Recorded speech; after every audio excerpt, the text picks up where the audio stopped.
Hey everyone, it's Megan Gilroy from Wanderlust Entrepreneur, and I'm here with Melanie Scott, and we're doing a fun little test of Be Live TV, which is a way you can do interviews face to face. So, hey Melanie, Hey Megan, how you doing? good. It's fun to be here and try this out. I know. So we have some cool plans for you guys. We're going to be doing interviews of retreat leaders who have run retreats and they want to share their ahas and their lessons learned. And we're testing out the technology. And while we're here, I thought we could give everyone a fun little tidbit. So I'm going to make a little comment since we're testing out all these different features. And one of the things I've been so struck by talking to different entrepreneurs and clients these last few weeks is how much mental energy we spend ourselves questioning what we're doing, getting upset when something doesn't work out. And as an entrepreneur, we have tons of ups and downs and challenges and just trying to figure out the right client, the right product, the right way to deliver our message. And so one of the things I like to do for myself is just to check in and see if I only have so many kind of energy units every day, how can I expend those in a way that really helps myself, my family, my business? And so I know this morning I did a little yoga that kind of boosted my energy, and I could go in the direction then of like harnessing that energy and directing it towards something creative and positive. Or I could also question, okay, have I put too much on my calendar? I have a bit busy travel schedule next few weeks. Am I really doing the right thing?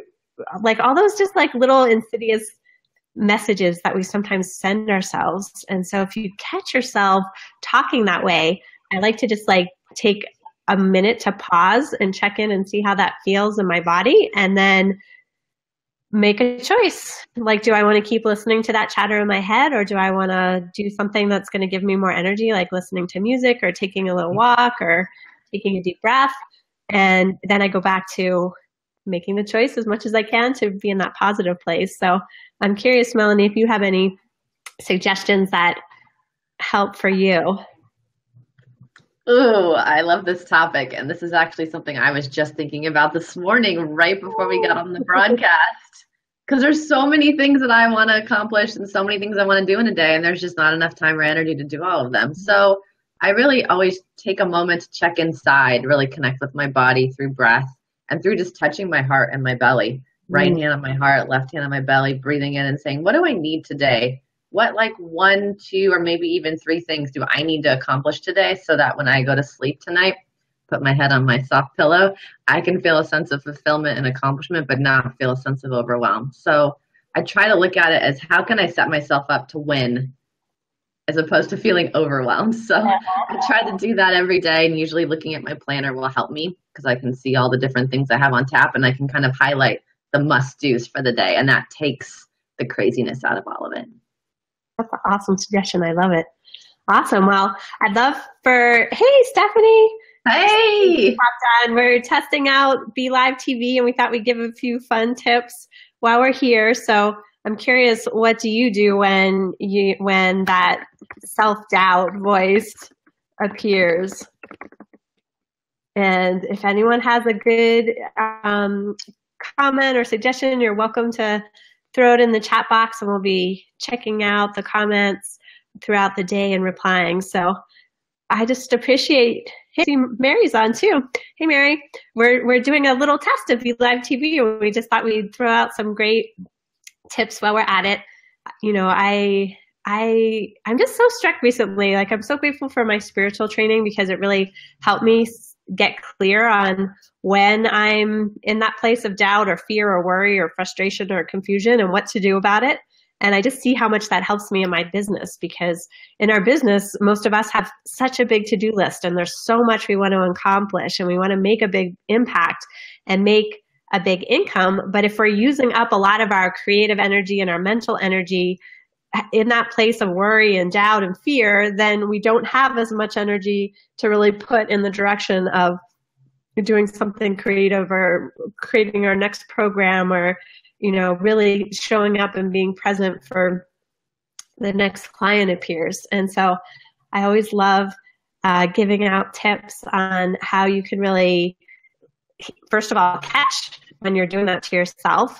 For me, sometimes I hear the voice in my body, my heart might constrict, or I notice my shoulders start going up into my ears. And when I catch it, then that means I have a little tiny chance of making a choice of whether I want to believe that voice and pay attention to that voice, or if I just want to very kindly say, thank you so much for sharing.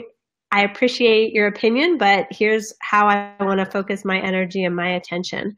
And when I do that, it just really redirects how I'm feeling and what I can do. And I notice too, I don't know if you've been doing this recently, Melanie, is that when I spend even like 5 minutes at the beginning of the day, just sitting down and meditating and getting quiet, my energy is so much higher than when I'm like just dash into my day and I, dive into my to-do list. And I'm hearing more and more people who have that kind of spiritual practice really say that during this time, there's so much going on in the world and so much we're trying to accomplish in our businesses that it really makes it take a little time every day and tap into your silence and tap into that internal guidance. It's huge to do that. I think it's a total game changer because we get so distracted and pulled in so many different directions that we get pulled away from ourselves. Emails, phone calls, people in our lives, clients, I mean, you name it. It's constantly scattering our energy. So I start my day with a few moments of silence and meditation. I try to do at least 10 minutes, sometimes longer. And I try to end my day that way to kind of bookend my experience of my day. And I can kind of really connect to self. And if I get stressed out in the middle of the day, I'll even stop and just take a few moments to do it too. It's like, it's always there. It's a resource that never goes away, but we forget because there's so many things going on, so much hecticness and craziness, especially being online entrepreneurs.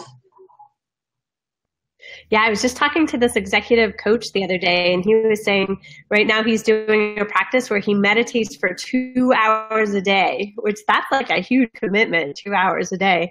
And he said that when he actually does that, he gets so much more done during that time. And when he doesn't, when he kind of like cheats on it, that he realizes how much less he gets done. And so I'm not necessarily suggesting you have to do 2 hours a day, but I know for me at night, I do the same thing. I try to sit for 15 minutes, and in the morning before I get started, sit for 5, 10, 15 minutes. It just makes a really big difference. So I hope everyone out there is realizing that importance of checking in and just, for me, I often picture just like refilling my energy well during that time and tapping into source, which is greater than me, so that I'm not trying to fuel my business only from my own like mental power or my own physical capacity. So yeah, I see Cara joined us. Hey, Cara. Hey. Haven't seen you for a while.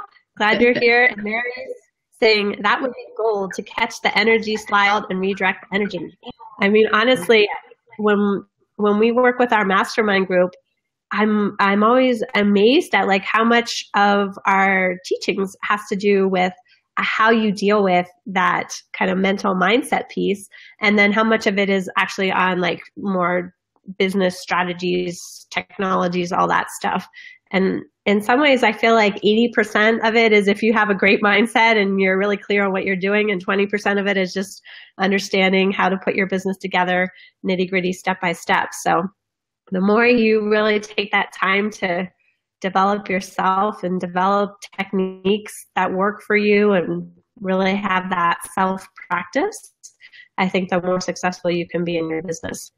So I really appreciate it. I didn't expect anyone to show up this doing. I really appreciate it. And if you enjoyed our little chat, let us know if there's any topics you want us to cover in the future. Do let us know. And we're going to go ahead and say goodbye, and we're going to go check and see how this appeared on our timeline. Bye, everyone. Bye. Talk soon.